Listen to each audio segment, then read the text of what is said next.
Dawn's pale light smeared the sky over Oak Lane, a suburb muffled under a thick, cottony mist. It was in this ethereal half-light, at the precise stroke of 7 a.m., that the neighborhood's greatest mystery made her daily appearance. Her name was unknown, but her presence was a clockwork phenomenon. A little girl, no more than 6 years old, emerged from the haze, a small, solitary figure in a strikingly bright yellow raincoat. The coat was a splash of sunshine against the gray morning. It was worn at the cuffs and a little too large for her frame, suggesting it was a hand-me-down or a gift from a time that had since passed. But the coat was never the main attraction. What captured the breath and stirred the whispers were her companions. 5 fully grown German shepherds, each a powerful beast of muscle and intent, walked in flawless unison beside her.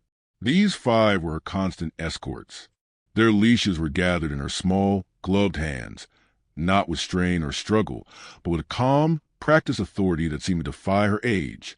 They moved not as pets on a walk, but as a dedicated security detail, their bodies a living, breathing shield around the child. Their formation was meticulous.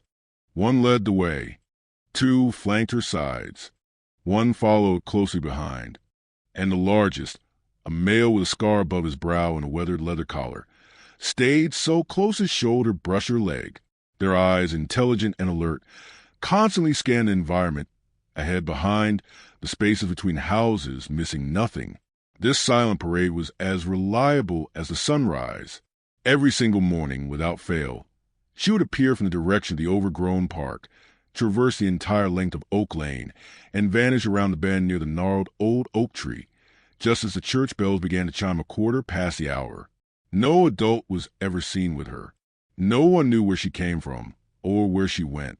She was a ghost in a yellow coat, appearing and dissolving with the mist, leaving behind a trail of unanswered questions. The locals, peering from behind parted curtains, had developed their own folklore to explain her.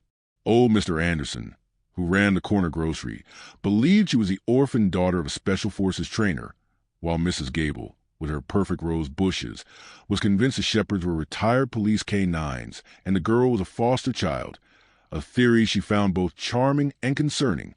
One brisk Tuesday, Mr. Anderson's curiosity got the better of him. As the girl passed, he leaned on his broom and offered a warm, grandfatherly smile. "Morning, young miss. A bit chilly for a walk, isn't it?" The reaction was instantaneous and breathtaking. The dogs did not bark. Instead, in a fluid, synchronized motion, they shifted. The lead dog halted. The 2 on the sides turned inward, and the rear guard stepped forward. In less than a second, they had formed a solid, furry wall between the girl and the shopkeeper. Their bodies were tense, their eyes locked on him with protective intensity that was more intimidating than any snarl. The air grew cold. Mr. Anderson froze, his smile faltering. The girl, meanwhile, simply tilted her head, her expression unreadable. She gave a soft, almost imperceptible whistle, and the formation dissolved as quickly as it had formed. The pack moved on, leaving the old man standing there, his heart thumping oddly, the broom trembling slightly in his grip. The incident with Mr. Anderson was a spark. Soon, people weren't just whispering, they were recording.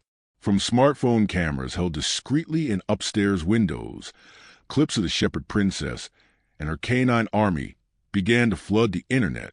The videos went viral, gathering millions of views and a firestorm of comments. "She's a Disney princess in real life," one user exclaimed. "How does a kid that small control dog that big?" "It's not natural," argued another. The mystery captivated the world. But for those watching on Oak Lane, the digital fame translated into a tangible, growing unease. If you watched the videos closely, frame by frame, you could see it. The dogs weren't just walking. They were working. When a car backfired, their muscles coiled as one. When a stranger approached too quickly, their ears would flatten and their line would tighten. And through it all, the girl remained a sphinx-like figure, her face a mask of serene determination, her eyes holding a depth of emotion that seemed far too old for her youthful features. It was into this atmosphere of quiet fascination and simmering worry that a new observer arrived. At Bond's Unspoken, we believe every story between a human and their animal companion deserves to be heard. If you agree, please like, share, and subscribe, and don't forget to turn on notifications so you can join us every time another bond speaks louder than words. Alex Reed, a man in his late 30s with the weary eyes of someone who had seen too much, had just rented the apartment above the hardware store. A former investigative journalist, he had come to Oak Lane seeking quiet, a place to escape the grind of chasing truths. But on his first morning, sipping bitter coffee on his small balcony, he found a truth he couldn't ignore walking right below him. He watched the girl and her dogs, and his professional instincts, long dormant, kicked into gear. This wasn't a quirky neighborhood spectacle. The precision, the discipline, the silent communication. It was a level of training he associated with elite units, not morning strolls. The girl's silence felt less like shyness and more like a defense mechanism. Something was wrong, deeply wrong. He reached inside for his camera, a relic from his past life, and snapped a few photos. The shutter click echoed in the quiet morning, a small sound that committed him to a path. He was going to find out who this child was, and in doing so, he would unknowingly become the key to unlocking a secret that would shake the very foundations of the quiet street he now called home. Alex Reed's background as an investigative journalist had attuned him to the subtle patterns of human behavior, the hidden stories lurking beneath the surface of everyday life. Oak Lane was supposed to be his respite from all that, a quiet chapter after years of chasing corruption and crime. But the girl in the yellow coat, a puzzle wrapped in mist and mystery, reawakened an itch he thought he'd scratch for good. He couldn't simply be a passive spectator. His mind, trained to connect disparate dots, began working overtime. He started a new ritual. Each morning, alongside his coffee, he brought a small leather-bound notebook to his balcony. He began documenting everything. He noted the exact time of her appearance. 7 hours and 5 seconds. Give or take a few seconds. He sketched the dog's formation, assigning them temporary call signs based on their roles. The large, scarred one was Alpha. The agile one constantly scanning the rear was Sentinel. He wrote down the weather, the girl's slight variations in pace, the reactions of the few other early risers. This was no longer a curiosity. It was an investigation. The more he watched, the more the anomalies stacked up. The girl's yellow coat, though clean, was faded, and one of her sneakers had a small tear near the toe. The dogs, however, were in peak physical condition. Their coats gleamed, their nails were trimmed, and their muscles moved with robust health that spoke of meticulous care and excellent nutrition. This disconnect nagged at him. Who was prioritizing the dog's well-being so obviously above her own? The dog's gait was another clue. It wasn't the loose, happy lope of family pets. It was a purposeful, energy-conserving stride, a working walk he recognized from documentaries about military canines. Their alertness was constant, a low-grade hum of vigilance. They didn't chase squirrels or stop to sniff fire hydrants with frivolous intent. Every pause, every glance seemed strategic. The online speculation, which he scrolled through in the evenings, ranged from the heartwarming to the absurd. While many were enchanted by the fairy tale narrative, a darker undercurrent was growing. Comments like, "This is neglect, plain and simple," or "Someone needs to call child services," were becoming more frequent. This public sentiment, Alex knew, was a ticking time bomb.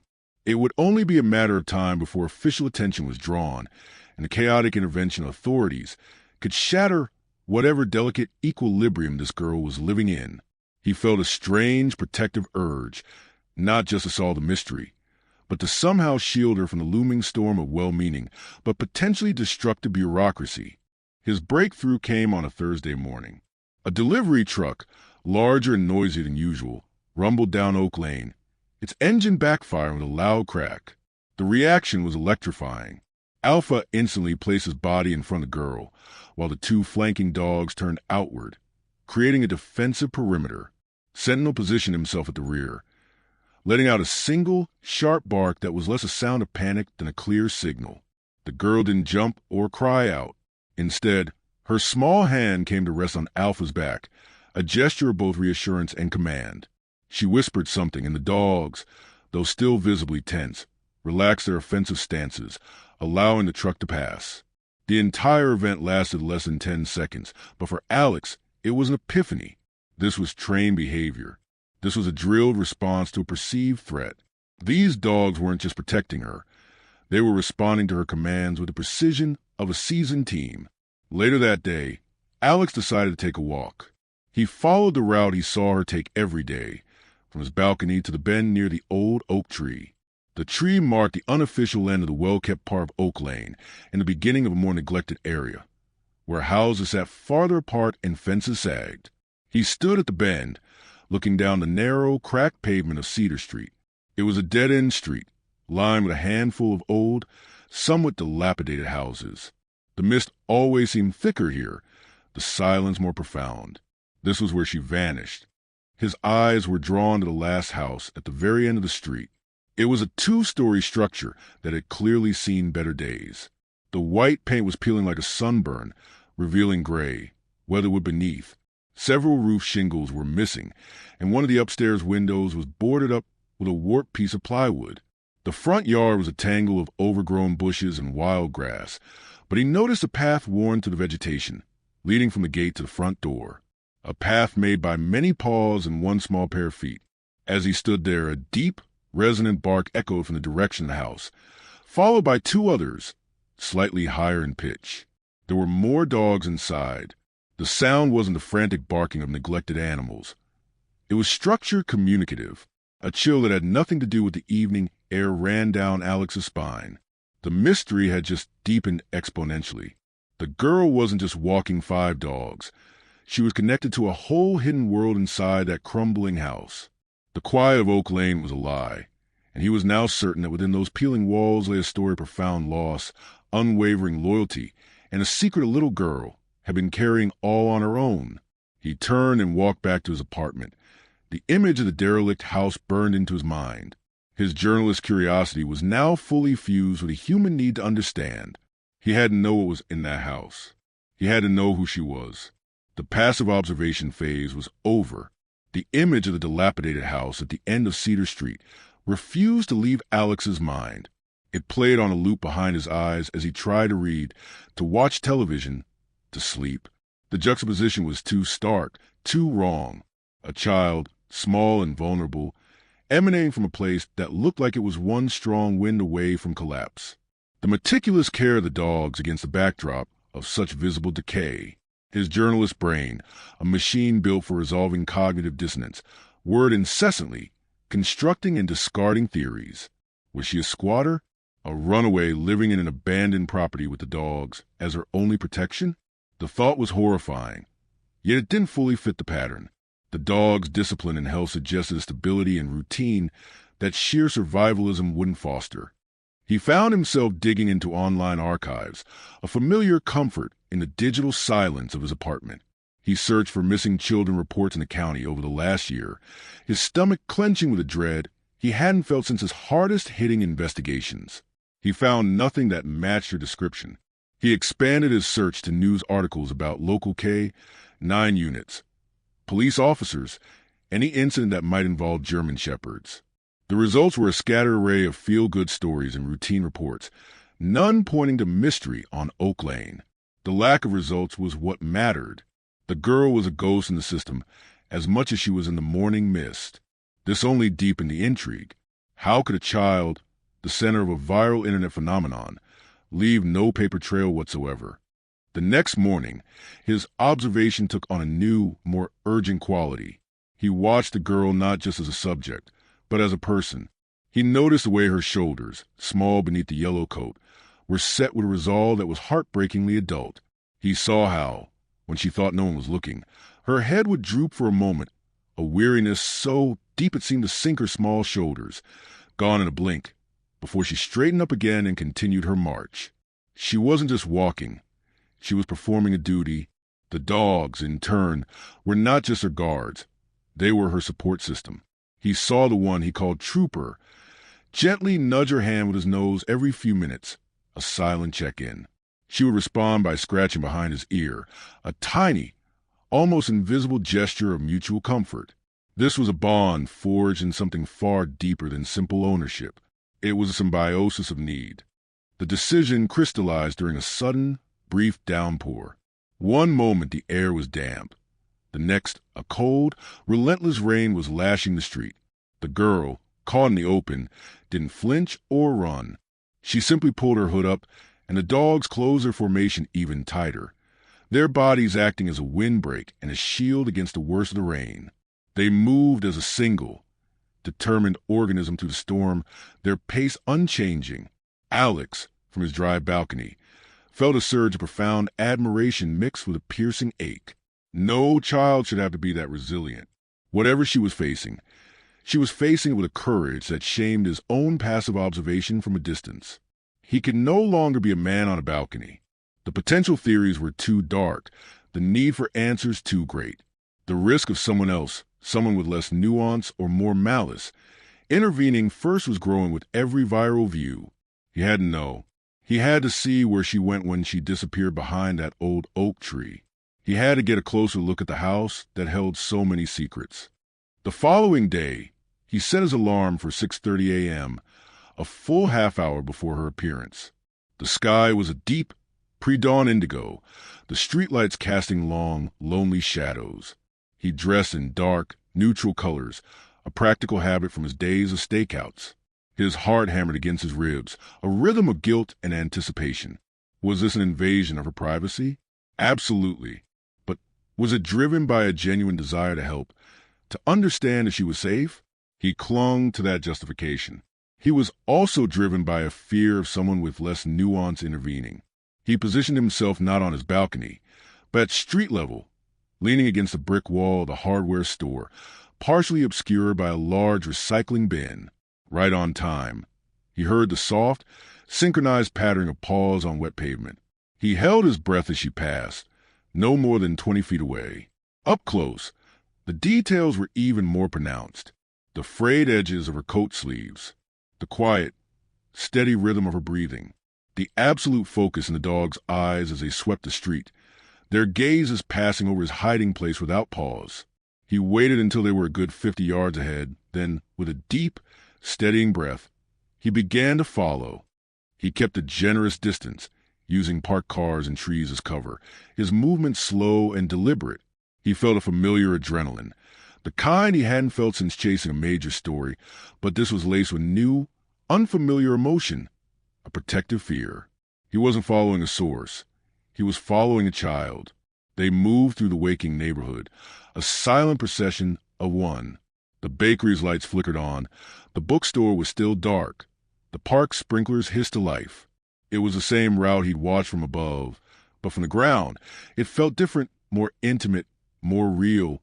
Then they reached the bend. The girl and her dogs turned onto Cedar Street without breaking stride. Alex paused at the corner, watching as they proceeded down the narrow, neglected road. The morning mist was thicker here, clinging to the decaying houses like a shroud. He saw them stop at the gate of the last house. The largest dog, Alpha, looked back, his gaze sweeping the street. Alex pressed himself flat against the rough brick wall, his pulse roaring in his ears. After a moment, the girl pushed the creaking gate open and led the dogs inside. They disappeared into the overgrown front yard, heading for the front door. Alex stood there, alone at the corner of Oak Lane and Cedar Street. The first part of his mission was complete. He knew where she lived, but the mystery had only magnified. The house was even more forlorn up close, a skeleton of a home. And he was now certain of one thing. Whatever was happening inside was far more significant and far more tragic than a simple story of a girl who loved her dogs. The real investigation was just beginning. For a long time, Alex remained frozen at the corner of Oak Lane and Cedar Street, his eyes fixed on the decrepit house. The girl and her dogs had vanished inside, but the air around the property seemed to hum with a silent energy. The initial thrill of the chase was now replaced by a heavy, sobering reality. He was standing outside the home of a seemingly unsupervised child, and the weight of that responsibility settled on his shoulders. He wasn't just a curious journalist anymore. He was a potential first responder to a situation he didn't yet understand. He forced himself to move, circling the block to approach the house from the rear, where a narrow, unpaved alley provided a less conspicuous vantage point. The back of the property was even more disheveled. A rusted chain-link fence, sagging in several places, enclosed a backyard that was a jungle of weeds and wild grass. Through the gaps, he could see a large, makeshift kennel area, a series of interconnected runs shaded by a tattered blue tarp. The ground was muddy, but he could make out a clear, organized pattern. Fresh water bowls lined up neatly, a stack of clean-looking blankets under a lean-to, and a pile of well-chewed rubber toys. This wasn't place of neglect. It was a functional, if rudimentary, operation. The sound that reached him was not the chaotic barking of a troubled home, but a low, intermittent chorus of whines, soft yips, and the deep, contented sigh of a resting animal. He counted at least 3 distinct barking voices from inside the house, older and rougher than the 5 who walked with the girl. His theory solidified. There were more dogs. Injured ones? Older ones? She wasn't just managing 5 powerful shepherds. She was running a clandestine sanctuary. His eyes scanned the back of the house. One window on the ground floor was slightly ajar, the curtain inside torn. He crept closer, his every sense on high alert. The smell hit him first, a potent mix of wet dog, antiseptic, and faintly of cooked meat. Peering through the grimy glass into a dim room, his breath caught in his throat. The interior was a stark contrast to the crumbling exterior, clean, organized, and functional. The floor, though worn, was clean. He could see a row of stainless steel feeding bowls, gleaming dully in the low light. Shelves were lined with medical supplies, rolls of gauze, bottles of hydrogen peroxide, and what looked like vet-prescribed pill bottles, all neatly organized on shelves. On a small table, a notebook lay open, filled with what appeared to be feeding charts and notes. The handwriting a messy but determined scrawl. Then he saw them. 2 older German shepherds, their muzzles gray with age, lay on thick blankets in the corner. One was wearing a bulky bandage on his front leg. The other had a visible, healed scar across its haunch. They were awake, their ears twitching, but they seemed calm, their tails giving a single, thumping wag as a shadow. The girl passed by his limited field of view. She was carrying a plastic bin, moving with a purpose that was both efficient and heartbreakingly adult. He pulled back, his mind racing. This was a level of care that went far beyond a child's play. This was a systematic, daily commitment. The resources needed: food, medicine. Where are they coming from? Who was funding this? Or was she somehow procuring it all herself? The logistics were staggering. The sheer physical and emotional labor for a child her age was unimaginable.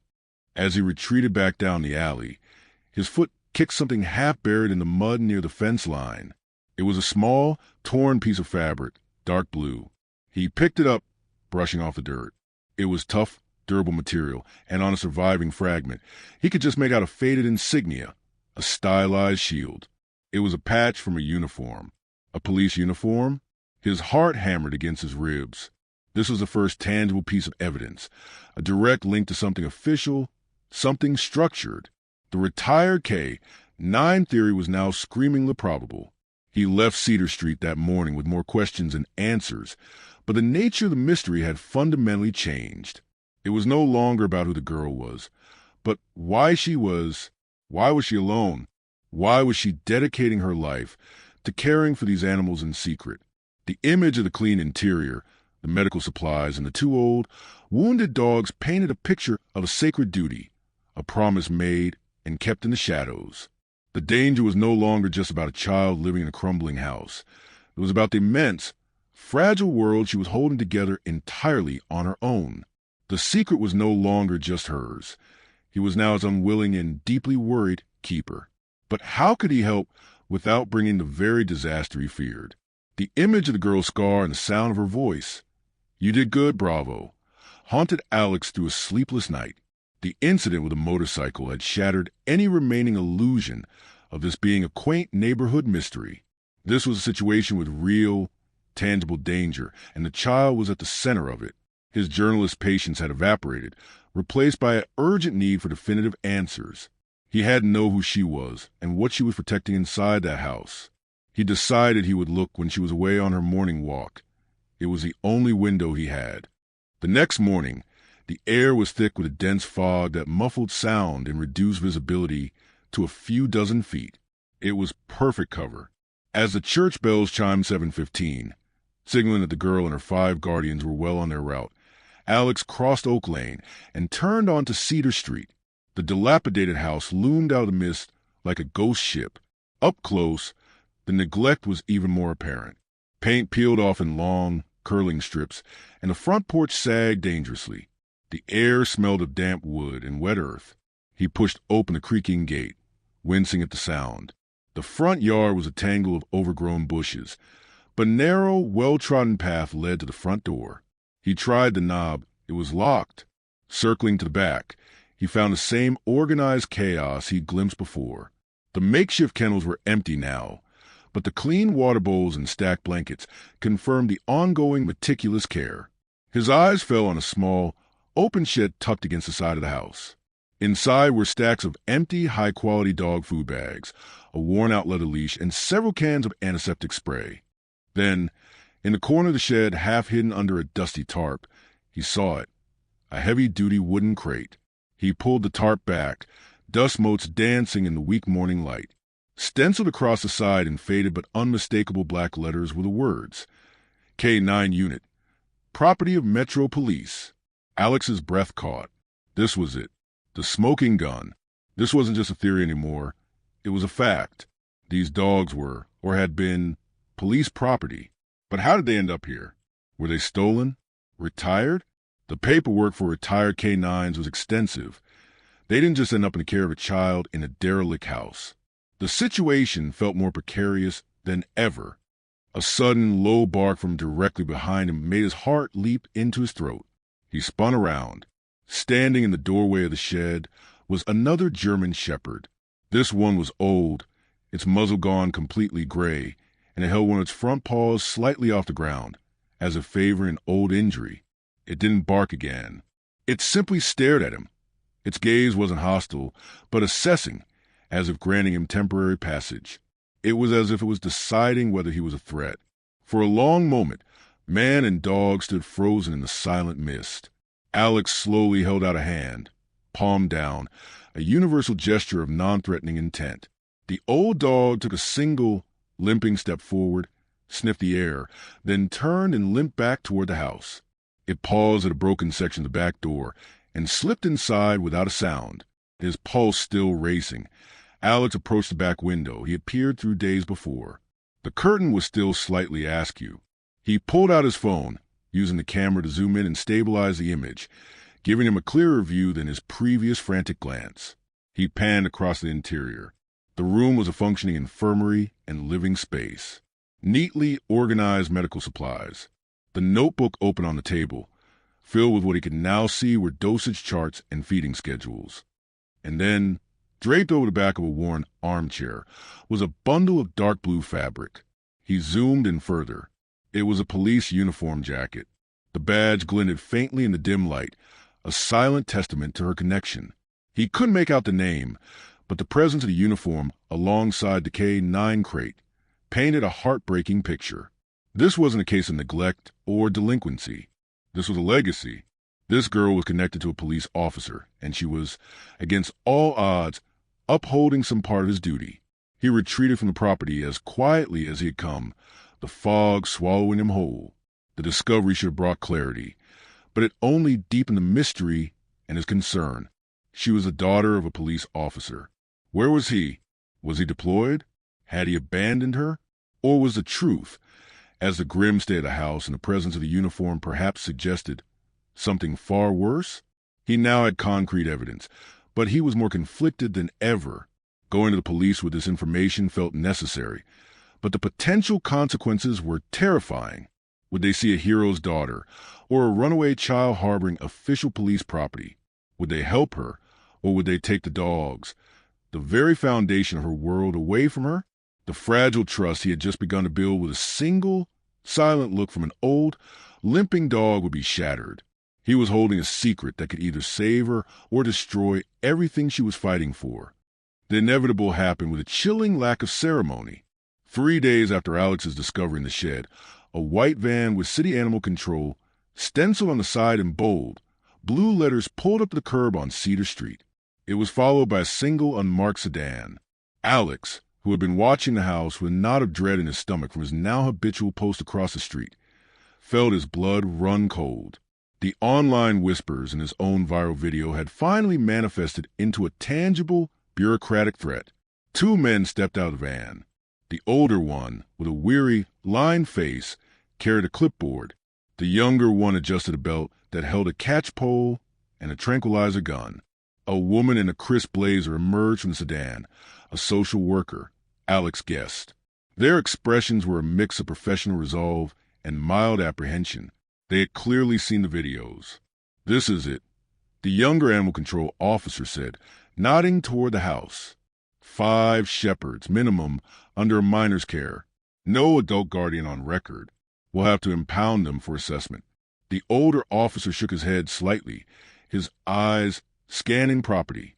"Just take it easy, Mike. Look at that setup. This isn't a hoarding situation. There's order here." Their approach was a trigger. Before they even reached the gate, the barking started. It wasn't a frantic yapping of small dogs, but a deep, thunderous, and coordinated alarm that seemed to vibrate through the very air. The front curtain twitched, and then the 5 German shepherds emerged from the side of the house, forming a solid, growling line at the fence. Their hackles were raised, their bodies poised, a living, breathing barrier of teeth and muscle. Bravo stood at the center, his scarred face a mass of pure, protective fury. "Whoa!" The younger officer, Mike, muttered, taking an involuntary step back. "See? That's not normal pet behavior. That's formation behavior," the older officer corrected, his voice low and analytical. "They're guarding, not attacking. There's a difference." The social worker hung back, her face pale. "We just need to speak to a guardian," she called out, her voice straining to be heard over the barking. The front door creaked open.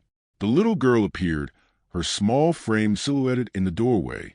Her yellow coat was gone, and she looked smaller, more vulnerable, in a simple gray sweater. Her face was pale but set in an expression of fierce determination that made her look ancient. "Stop!" she cried out, her voice cutting through the noise. The effect was instantaneous. At her command, the 5 dogs fell silent. They didn't retreat, but they disengaged from their aggressive stances, turning their heads toward her for instruction. She walked forward, her steps slow and deliberate, and placed a small hand on Bravo's head. The dog leaned into her touch, a low whine replacing his growl. "It's okay," she whispered to him, her eyes fixed on the officials. "They're not here to hurt us." The older officer cleared his throat, his demeanor softening slightly. "Sweetheart, are your parents home? Is there an adult we can talk to?" The girl shook her head slowly, her braids swaying. "It's just us," she said, her voice barely a whisper, yet carrying a devastating finality. As she spoke, the old, limping shepherd from the shed moved to stand beside her in the doorway, reinforcing her words with its silent, wounded presence. The social worker stepped forward now, her expression pitying. "Honey, we've had a lot of calls. People are worried about you. You can't live here all alone, and you can't be responsible for so many animals. It's not safe." Tears welled in the girl's eyes, but they didn't fall. They shimmered, magnifying profound sorrow in her gaze. "Please," she begged, her voice breaking. "Please don't take them. They're all I have left." From his vantage point, Alex's jaw clenched so tight it ached. He saw the truth she was speaking. He saw the older, limping shepherd now standing in the doorway behind her, and he knew about the others inside. He saw the clean bowls, the medical supplies, the path worn with care. This wasn't a case. It was a crusade, and they were about to dismantle its very heart. The older officer sighed, a sound of deep resignation. He looked from the desperate child to the impeccably trained dogs, to the crumbling house that hid a universe of devotion. "We have procedures," he said, his voice gentle but firm. "We'll have to file a report. We'll be back tomorrow with child services. We don't have a choice." As the 3 officials turned and walked back to their vehicles, Bravo let out a single low growl, a promise of the struggle to come. The girl didn't cry. She knelt beside him, wrapping her arms around his thick neck, burying her face in his fur. Her shoulders trembled. "Shoo!" she murmured, her voice muffled. "Don't worry, boys. I won't let them take you." The words were a child vow, brave and utterly fragile. Alex watched the official cars pull away, Then his eyes returned to the girl, a small, resolute figure against the backdrop of her decaying fortress. The ticking clock he had feared was now deafening. Tomorrow, they would return with the full force of the system. The time for passive observation was over. He had witnessed her truth. Now, he had to decide if he was just a witness or if he would become a part of her story. The predicted storm arrived not as a gradual change in weather, but as a violent assault.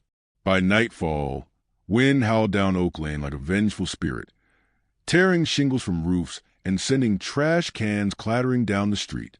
Rain fell in solid, horizontal sheets, turning the world into a blur of gray fury. The power flickered, then died, plunging the neighborhood into an inky blackness broken only by sporadic flashes of lightning. Inside his apartment, Alex paced. Each thunderclap felt like a physical blow. He couldn't stop picturing the girl in that decaying house, with its sagging roof and windows sealed with plastic. The officials were coming back in the morning. The thought of her spending this night, possibly her last night of freedom with her dogs, in cold, terrifying darkness was unbearable. His instincts, both as a journalist and a human being, screamed at him that the timeline had moved up. Something was wrong. He grabbed his heavy-duty flashlight, a thick waterproof coat, and ran into the storm. The wind tried to shove him back. The rain stung his face, but he pushed forward, his flashlight beam a weak, dancing cone in the oppressive darkness. Cedar Street was a river of mud and debris. As he neared the house, his fear was confirmed. The front gate was torn from its hinges, banging wildly against the fence. And through the roar of the storm, he heard it, a desperate, frantic scratching and a high-pitched whining that was pure canine distress. "Hello!" he shouted, his voice swallowed by the wind. He shoved the broken gate aside and stumbled up the path to the porch. "Is anyone in there?" No human voice answered, just the desperate scratching from within. He tried the door. It was locked. He threw his shoulder against it once, twice. On the third try, the rotten wood around the latch splintered and the door flew inwards, slamming against the wall. The smell that hit him was a potent mix of wet dog, fear, and damp rot. His flashlight beam cut through the darkness, revealing a scene of organized chaos. Water dripped from several places in the ceiling, forming small puddles on the warped floorboards. Blankets were scattered, an overturned food bowl rolled in a draft. And then, from behind a sodden couch, Bravo emerged. The dog was drenched, shaking, but his eyes weren't wild with panic. They were fixed on Alex with startling intensity. He didn't growl. Instead, he turned his head toward the interior hallway and let out that same, pleading whine Alex had heard from outside. It was a sound of profound communication. "Help her. Where is she?" Alex whispered, his heart hammering. He followed Bravo through the dark, leaking hallway, his boots splashing through the growing puddles. A flash of lightning illuminated the corridor for a split second, and there she was, curled into a tight ball in a corner, huddled between two of the older, limping shepherds, was the girl. She was clutching a dead flashlight in one hand, her knuckles white. Her yellow coat was soaked through, her lips tinged with blue. The two older dogs were trying to shield her with their own bodies, but they were shivering uncontrollably. Hey, I'm here," Alex said, his voice soft as he dropped to his knees beside her. He gently checked her pulse. It was thready and far too fast. Her skin was ice cold. Hypothermia was a real and present danger. The dogs surrounding her growled softly, unsure of this intruder in their midst, until Bravo gave a single, sharp bark of command. They immediately settled, recognizing his authority. Alex shrugged off his heavy coat and wrapped it around the girl's trembling shoulders. "It's okay, kid. You're safe now. I've got you," as he lifted her into his arms. Her slight weight felt like nothing, a reminder of her vulnerability. His flashlight beam swept across the floor and caught on a framed photo lying face down. He turned it over with his foot. The image was a man in a police uniform, his smile confident and warm, standing proudly with 5 young German shepherds.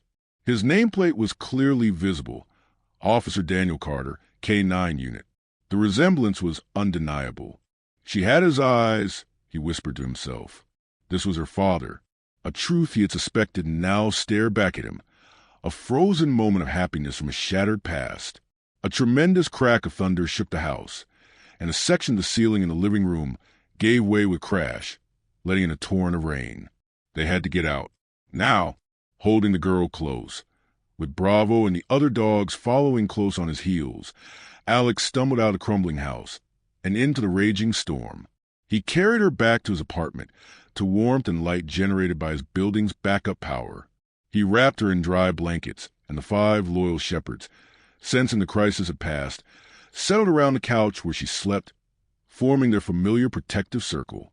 As the girl finally slept, her breathing evening out, Alex looked at the photo he had instinctively grabbed. Officer Daniel Carter smiled up from the past, surrounded by his loyal team. The truth was now a weight in Alex's hands. She wasn't just a mysterious girl. She was the daughter of a fallen hero, living in the ruins of his legacy, protecting his partners with ferocity that defied her years. The rescue from the storm was over, but the battle for her future was just beginning. The morning after the storm dawned clear and unervingly quiet. The air was washed clean, and sunlight sparkled on the puddles that littered Oak Lane. But the peace was fragile, broken at exactly 8 a.m. by the arrival of 2 police cruisers and a familiar white animal control van. The officers, including the same 2 from the previous day, stepped out, their faces set in grim determination. They had a court order for inspection and, if necessary, removal. They believed they were walking into a case of severe neglect. Alex watched from his window, the girl still sleeping fitfully on his couch, guarded by her 5 loyal shadows. He had known they would come. A part of him needed to see what they would find in the full light of day, without the girl there to shoulder the burden of their judgment. The older officer, Sergeant Evans, banged on the splintered doorframe of the Carter house. "City Animal Control. Police. We have a warrant to enter and inspect the property." His voice echoed into the damp, silent interior. No barking answered him this time, only the steady drip of water from the damaged roof. After a moment of heavy silence, he nodded to his partner. A younger officer used a battering ram on the already compromised door, and it swung inward with a groan of protest. The smell that wafted out was not of filth or decay, but of wet fur, antiseptic, and dog food. The officer stepped inside, flashlights cutting to the gloom despite the morning light, illuminating a scene that made them stop in their tracks. The first thing they saw were the cages, not the rusted, filthy enclosures of a hoarder, but a dozen clean, spacious kennels lined with fresh blankets and towels. Some were empty, but several held German shepherds, older dogs, or ones with visible injuries, a bandaged leg, a stitch wound on a flank, one wearing a protective cone. Each kennel had a clean water bowl and a name card clipped to the front. Titan, Jax, Nova. Water from the storm's leaks had pooled on the floor, but the kennels themselves were strategically placed on raised platforms, dry and secure. The younger animal control officer, Mike, lowered his catch pole, his jaw slack. This is a veterinary clinic. Sergeant Evans didn't answer. His flashlight beam was moving slowly across the far wall. It was a memorial. Dozens of framed photographs covered the water-stained wallpaper. Officers in uniform shaking hands. 9 units posing with their handlers, graduation certificates from training programs. At the center was a large, formal portrait of Officer Daniel Carter, smiling proudly, his hand resting on Bravo's head. In one photo, Daniel Carter was ruffling Bravo's fur, a huge, easy smile on his face. Pinned neatly beside it was a yellowed newspaper clipping with a headline that made Evans's breath catch. Local K, 9 officer dies in line of duty. The social worker, who had followed them in, brought a hand to her mouth, her professional composure crumbling. "Oh, my God," she whispered. "She's his daughter." The truth descended upon the room, heavy and humbling. This wasn't a house of neglect. It was a shrine, a sanctuary, a daughter's desperate, beautiful effort to keep her father's life's work alive. The meticulous feeding charts, the medical supplies, the disciplined care, it all made tragic, perfect sense. She wasn't just living here. She was standing guard over his legacy. Mike, the younger officer, looked at the tranquilizer gun in his hand, as if seeing it for the first time.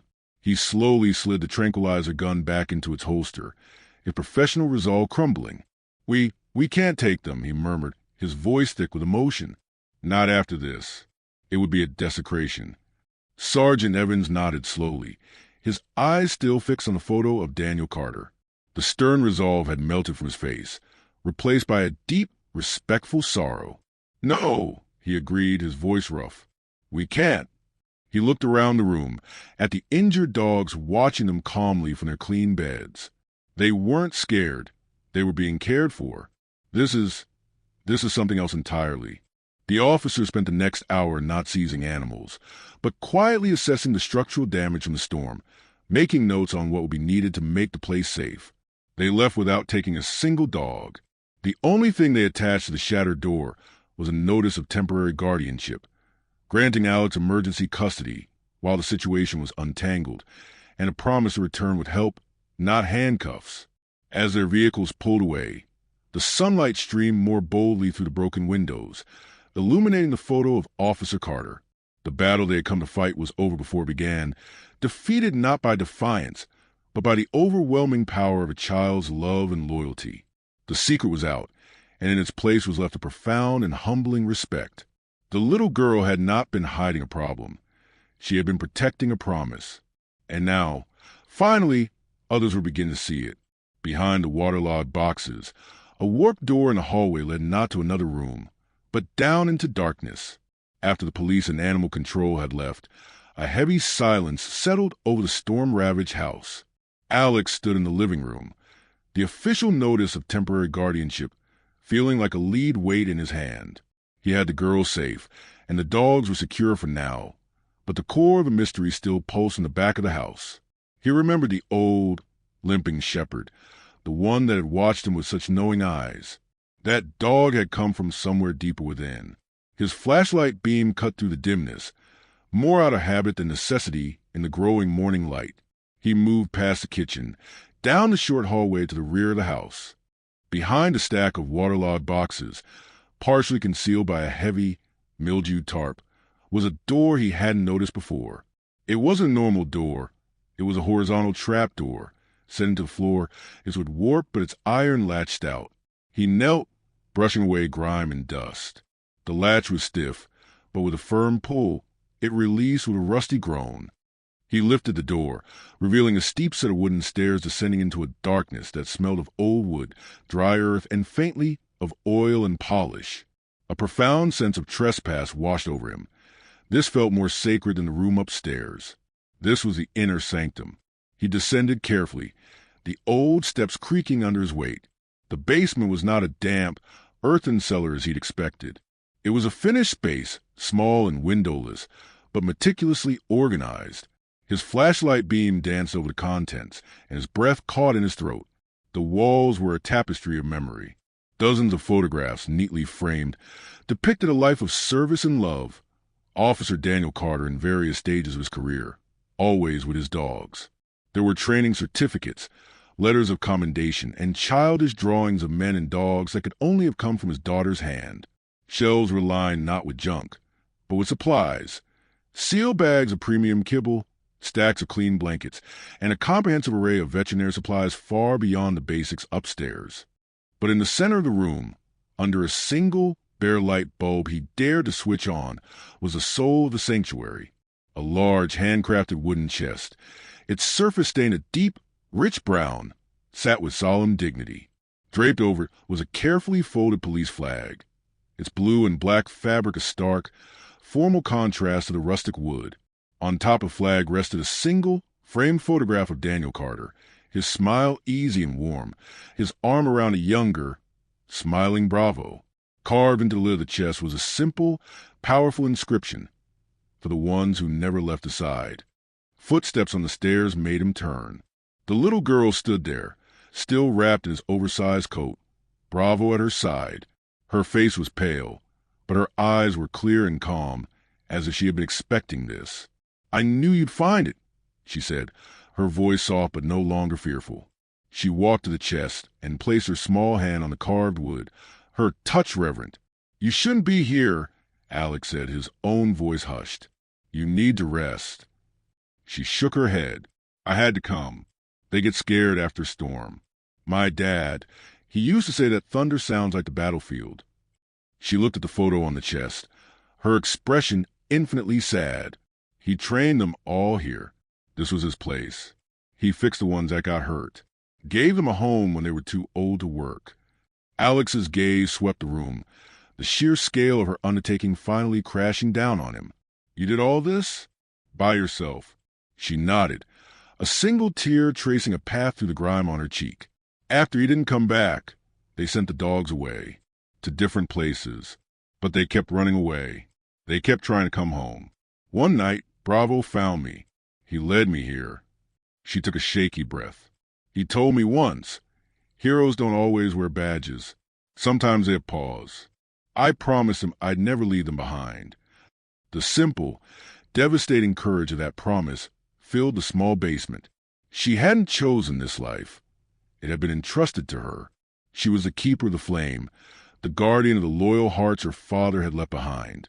The words, for the ones who never left his side, seemed to echo in the quiet room. Tears stung Alex's eyes. He knelt beside her, no longer a journalist or an investigator, but simply a man humbled by a child's immense love. You kept his promise, he whispered, his voice thick with an emotion he hadn't felt in years. Aw, you became it. For a long moment, they sat in a silence that was both heavy with grief and light with peace. Bravo leaned his head against the girl's shoulder, and she managed a faint, fragile smile. The world needs to know your story, Alex said softly. But the girl looked up, her young eyes old with wisdom. No, she said, shaking her head with quiet firmness. I don't want fame. I just want them safe. Alex looked at her, at the loyal dog beside her, at the memorial chest that held the essence of her father's spirit. He understood. This wasn't a story for headlines. It was a sacred bond. He nodded slowly. Then I'll make sure they are, he said, the words a vow of his own. I'll help you, kid. You're not alone anymore. In the quiet, dust-moted glow of the single bulb, surrounded by the artifact of a hero's life, the weight of the secret finally lifted, replaced by the solid ground of a shared purpose. The truth was no longer a burden for one small girl to carry. In the quiet stillness of the basement, surrounded by the physical proof of her father's life, the girl's resolve seemed to soften. The secret was out, and with Alex's vow of help, the immense weight she had carried alone for so long finally felt shared. She traced her fingers over the carved inscription on the wooden chest. Asterisk for the ones who never left aside asterisk, and began to speak, her voice a fragile thread weaving a tapestry of memory. He used to say, "Storms don't scare brave hearts," she whispered, her eyes distant, looking into a past only she could see. But that night, the storm never ended. The memory unfolded in the dim light, the basement walls seeming to fade away as she narrated the story of 2 years ago. It was the evening before her father's final mission. The air in their small, warm home was calm, the setting sun painting the kitchen in hues of gold. Officer Daniel Carter sat by the fireplace, meticulously polishing Bravo's collar. The other 4 Shepherd's Ranger, Scout, Trooper, and Guardian lay around him in a contented circle, their tails thumping softly on the rug. The girl, then just 4 years old, sat cross-legged with her stuffed puppy, watching her father's steady hands. "Daddy," she had asked, her small voice full of the uncomplicated worry of a child. "Why do you have to go again?" "You just came home." Daniel had set the collar aside, his smile gentle but tinged with a sadness she was too young to understand. "Because, sweetheart, there's someone out there who needs us. And when you're AK-9 officer, you don't get to choose the easy days. You go where you're needed." She had frowned, her little brow furrowed. "But who will take care of them while you're gone?" She gestured at the 5 loyal dogs who watched their every interaction. He had reached out and tucked a strand of hair behind her ear, his touch infinitely tender. "That's why I have you." "Me?" she'd said, her eyes wide. Daniel had nodded, his expression turning serious, as if he were imparting the most important lesson of her life. "If anything ever happens to me, and I mean anything, I need you to take care of my boys. Promise me that." Her lips had trembled. "But I'm small." He had smiled then, that same soft, loving smile that was now frozen in the photograph on the chest. "Bravery isn't about size, sweetheart. It's about heart. And you've got more of it than anyone I've ever met." He stood and whistled softly, a distinct two-note command that the girl would later use herself. Instantly, the 5 dogs sat upright, their attention locked on him, a perfect, living formation. See them? They'll never leave your side. They'll protect you, and you'll protect them. That's the deal. Okay. Tears had welled in her eyes, but she had nodded, the weight of the promise settling on her tiny shoulders. Deal. He had leaned down and kissed her forehead. Good girl. The next morning the call came. A hostage situation at a warehouse had escalated. Daniel and his unit were called in. The details were sparse, but the outcome was absolute. There was a sudden violent ambush. Only 3 officers made it out.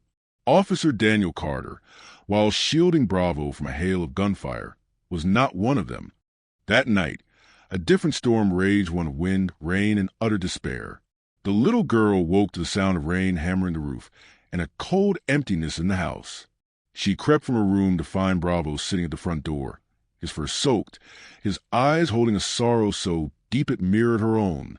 The other 4 dogs were with him, each one carrying a piece of her father's gear, his cap, his badge, his whistle. They had come home.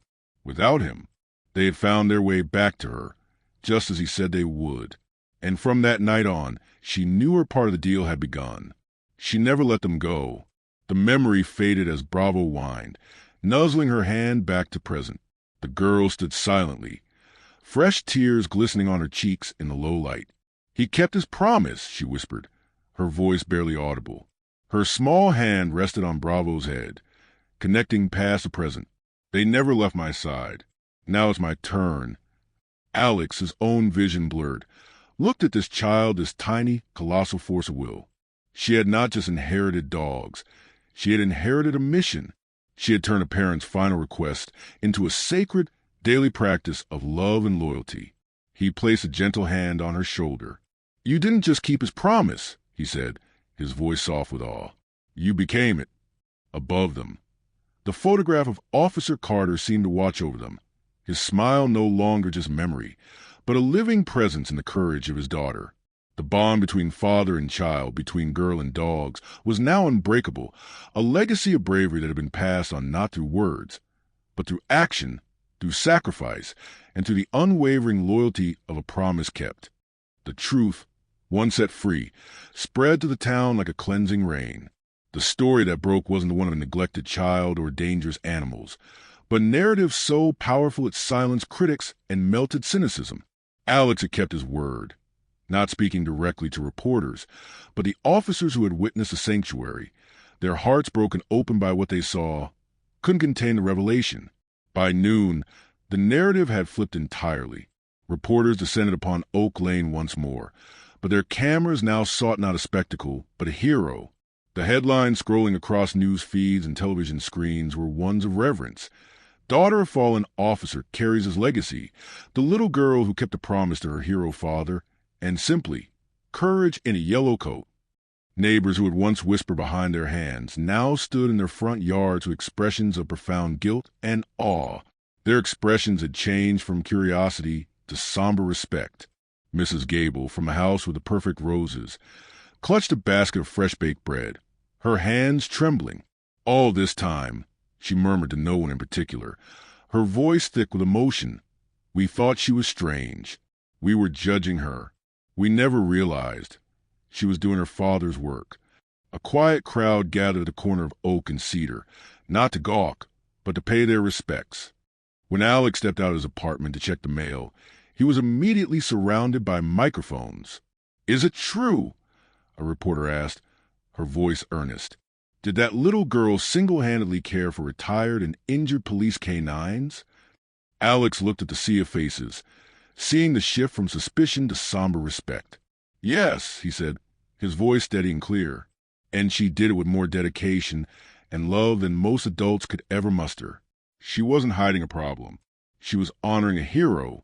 The story aired that night on every major local channel. They showed archive footage of Officer Daniel Carter, a man suddenly beloved by a town that had barely known him, laughing with his dogs during AK-9 demonstration, receiving a commendation, holding his young daughter in his arms. The contrast between that vibrant man and the solitary, determined girl was heart-wrenching and inspiring. The public response was an immediate, emotional tidal wave. Online comment sections, once a battleground of theories, became a digital memorial of support. This made me cry at my desk. One comment read, "She's a real-life angel. Her dad must be looking down, so proud." Another simply said, "We failed her. We saw a mystery instead of a child in need." This collective guilt quickly transformed into action. By the next morning, a coordinated effort had begun. The local animal shelter was inundated with donations of dog food, blankets, and medical supplies. A fund set up for the care of retired police K-9 saw donations flooding in from across the country. Officers from neighboring precincts, some who had served with Daniel, began calling, offering the help with repairs to the house, to take shifts walking the dogs, to do anything they could. That evening, as the sun cast long, golden shadows down Maple Street, a line of people formed outside the temporary shelter where the girl was staying. They were not there with cameras anymore. They came bearing gifts. Mrs. Gable handed Alex a basket, still warm from the oven. The local butcher donated a case of high-quality meat. A group of children presented a clumsily wrapped box filled with handmade toys for the dogs. From the window, the little girl watched the procession, her small hand resting on Bravo's head. For the first time in months, perhaps for the first time since her father's death, a genuine, tentative smile touched her lips. It wasn't a smile of relief from a threat past, but one of quiet wonder. She was being seen, not as an oddity, but as what she was, a daughter keeping a promise. Alex came and stood beside her, watching as a burly police officer in uniform awkwardly handed a squeaky toy to one of the social workers. "See," Alex said softly, his voice warm. "Sometimes the world just needs to understand the story before it starts to care." The girl nodded slowly, her eyes tracing the faces of the people below. "My name is Lily," she whispered. Alex looked at her, the simple declaration feeling monumental. The wall of suspicion and fear that had surrounded her had crumbled, replaced by a fortress of community and respect. The town that had once pitted her now honored her. The silence that had once isolated her was now filled with a hum of support, a chorus telling her that she was, and would never again be, alone. But the spotlight, however warm, was a weight Lily wasn't used to carrying. The spotlight, however warm and well-intentioned, proved to be a weight the little girl was not equipped to bear. The relentless attention, the interviews, the ceremony planning, the constant stream of visitors, was a world away from the silent, purposeful rhythm of her life with the dogs. For days, she tried to be what everyone wanted, the brave symbol, the inspiring story. She smiled for cameras, shook hands with police chiefs, and quietly accepted the praise heaped upon her. But the energy required was immense, draining reserves that had already been depleted by years of solitary responsibility. The quiet, resilient child who had managed a canine sanctuary began to fade, replaced by a pale, hollow-eyed version who jumped at loud noises and clung to Bravo's collar like a lifeline. Alex watched the change with growing alarm, recognizing the signs of extreme emotional and physical exhaustion. He tried to shield her, to decline requests, but the momentum of the story felt unstoppable. The breaking point came during a small, formal ceremony at the police station, meant to honor her father's service and present her with a community award. The room was packed with officers, reporters, and local dignitaries. Bright lights blazed down, and the air was thick with the murmur of voices and the smell of polished leather and coffee. Lily stood beside Bravo on a small podium, her hand resting on his head, her tiny frame dwarfed by the flags behind her. She had been speaking softly, answering a question about her father, when her words began to slow. The world tilted. The faces in the crowd blurred into a smear of color, the roaring hum of voices growing distant. She saw Chief Reynolds' mouth moving, but could no longer hear the words. The world tilted, faces blurring into a smear of color as the roaring hum of voices grew distant. Her knees buckled. A gasp rippled to the room, followed by a shocked silence that was more intimate and terrifying than the noise. Alex, standing just off to the side, lunged forward and caught her before she hit the polished floor. She was frighteningly light in his arms, her body limp. Hey, "Easy now," he said, his own voice trembling with panic. "Somebody, get a medic." Bravo let out a sharp, distressed bark, nuzzling her dangling hand. The other 4 shepherds, waiting anxiously at the side of the room, began to pace and whine, their training warring with their instinct to go to her. The 5 shepherds formed a tense, protective circle around the stretcher, their loyalty a physical barrier. Paramedics rushed in, lifting her gently onto a stretcher. As they carried her out, Bravo tried to follow, pulling against his leash, a deep, mournful sound rumbling in his chest. The other dogs maintained their protective formation around the stretcher, refusing to be separated from her. Their loyalty was a physical force, a barrier of love and fear that the paramedics respectfully navigated around. At St. Mary's Hospital, a hushed urgency filled the emergency ward. Lily was whisked away for evaluation, leaving Alex and the 5 agitated shepherds in the waiting room. The dogs refused to settle. They paced the linoleum floor, their claws clicking a rhythm of distress, their eyes fixed on the double doors through which she had disappeared. Bravo stationed himself directly in front of them, his head lowered, a silent, furry sentinel. They rejected offers of water and food. Their entire world narrowed to the absence of their girl. Outside, a small vigil began. Officers, neighbors, and even strangers who had followed the story stood in the soft evening rain, their faces etched with worry. But the true vigil was inside, where 5 dogs maintained their watch, a heartbreaking mirror of community's concern, their focus entirely on their internal vigil for their girl. Hours slipped by. Alex sat on a hard plastic chair, one hand absently stroking Bravo's fur. "She's strong," he murmured, more to himself than the dog. "She's got her father's spirit." But his voice cracked, betraying his fear. He thought of the immense burden she carried alone in that crumbling house. The feeding, the nursing, the grief, and a wave of guilt washed over him. Had he, in his desire to help, been part of the pressure that broke her? Finally, as a pale dawn light began to color the sky, a nurse emerged. She looked tired but smiled softly at the scene before her. The 5 loyal guardians, exhausted but unwavering. She walked over Alex. She stabilized. The nurse said quietly, "It's severe exhaustion, dehydration, and what we call situational overwhelm. Her body just shut down. She's going to be okay, but she needs rest. A lot of it." She then looked at the dogs, who had all perked up, their ears forward, sensing a shift. "She's been asking for them," the nurse said. "I think it might be the best medicine we can give her." With unprecedented permission, the hospital staff allowed the 5 German shepherds to be led down the sterile hallway. It was a sight no one present would ever forget, the majestic animals walking with quiet dignity, their tails low, their focus absolute. They filed into a room, where Lily lay small and pale against the white sheets. Bravo went straight to the bedside, gently resting his chin beside her hand. Her fingers twitched, and then her eyelids fluttered open.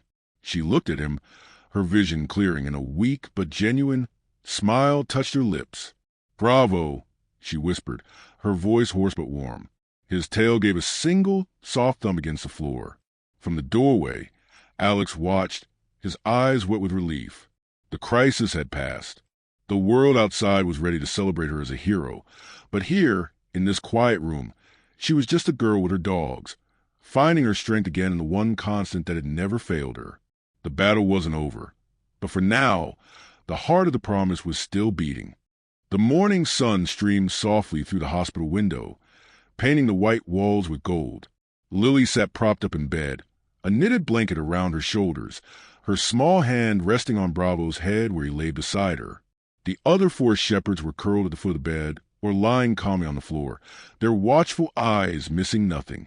The crisis had passed, but a new, quiet understanding had taken its place.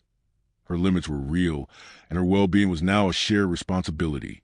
Outside, the hospital courtyard had been transformed overnight. Instead of a crowd of concerned onlookers, a more formal, respectful gathering had assembled. Police officers in dress uniforms stood at attention. Neighbors, community leaders, and even the mayor waited quietly. Banners reading, "Honoring our heroes," and courage as a heartbeat fluttered in the gentle breeze. They were not there for a spectacle, but for a long overdue acknowledgement. Alex entered the room, a small, velvet box in his hands. He smiled at Lily. "You've got quite an audience out there," he said softly. "They want to give you something." He opened the box. Inside, on a bed of blue silk, lay a gleaming gold medal attached to a blue and white ribbon. It was engraved with a single word, Valor. Her eyes widened. "For me?" "For you," Alex confirmed. "And for him." The door opened again, and Chief Reynolds entered, his decorated uniform seeming to fill the small room. His usual stern demeanor had softened, his voice rough with emotion when he spoke. "Your father," he began, clearing his throat, "was the bravest man I ever had the honor of commanding. He believed that courage was about loyalty, about protecting those who couldn't protect themselves." He looked at the dogs, then back at Lily, his eyes glistening. Now everyone knows that his daughter carries that same heart, that same courage. He carefully unpinned the medal from its box and fastened it to the blanket draped over her shoulders. The room was silent, save for the soft whir of hospital equipment. "This isn't just an award," Chief Reynolds continued, his voice growing stronger. "It's a thank you from every officer on the force, every K-9 handler, and from every one of these magnificent creatures your father loved and trained. You didn't just keep his promise. You showed us all what it truly means." Lily looked down at the medal, then at Bravo, her eyes shimmering with unshed tears. "He'd be proud, wouldn't he?" she whispered, her voice small but clear. Chief Reynolds smiled, a genuine warm smile that reached his eyes. "He already is, sweetheart. He already is." As if on cue, Bravo let out a soft single woof of agreement. With the doctor's permission, she was helped into a wheelchair, the medal still pinned to her blanket. Alex pushed her, and the 5 German shepherds fell into formation around them, their pride palpable. As they emerged into the courtyard, the entire crowd erupted into applause, deep, respectful, and sustained. Police officers saluted. Children held up handmade signs that read, "Thank you, K-9 heroes, and bravery isn't about size." Lily's eyes scanned the faces, no longer seeing suspicion or curiosity, but seeing admiration and gratitude. For the first time, she raised her hand and gave a small, shy wave. The applause swelled. It was a sound of acceptance, of apology, and a profound respect. Alex leaned down close to her ear. "You've changed them," he said quietly, "and maybe you've changed all of us." As the ceremony concluded, the police band began to play a slow, solemn hymn. Lily crouched, with Alex's help, to hug each of her dogs, whispering her thanks into their fur. Bravo leaned into her embrace, his tail wagging gently, as if he understood the significance of the moment. "We did it, boys," she whispered. "Dad would be proud." As the sun climbed higher, Bravo let out a single, deep bark, a sound of pride that echoed across the courtyard. The crowd responded with one final, thunderous round of applause. In that moment, everyone present felt it. The spirit of Officer Daniel Carter, watching from somewhere above, proud of his daughter, proud of his team, and proud of the community that had finally wrapped his arms around the legacy he left behind. For the first time since that terrible night years ago, the little girl in the yellow coat didn't feel like a secret keeper or a solitary guardian. She felt like what she was, a daughter, a caretaker, and a hero, finally home. The applause slowly faded, but the feeling in the air lingered, a quiet hum of respect and unity that seemed to settle over Oak Lane like a gentle blanket. Lily stood at the center of the courtyard, the weight of the medal on her blanket feeling not heavy, but right. The 5 German shepherds sat proudly around her, their posture relaxed yet alert, as if they understood their watchful duty would now be shared with an entire community. As the formal ceremony ended, the atmosphere shifted from one of solemn honor to one of quiet celebration. Neighbors who had once been strangers now approached not with pity, but with genuine offers of help. The local hardware store owner pledged materials and labored to repair the storm-damaged house. A retired veterinarian offered pro bono care for the dogs. The police department established a formal rotation for officers to help with daily walks and training sessions.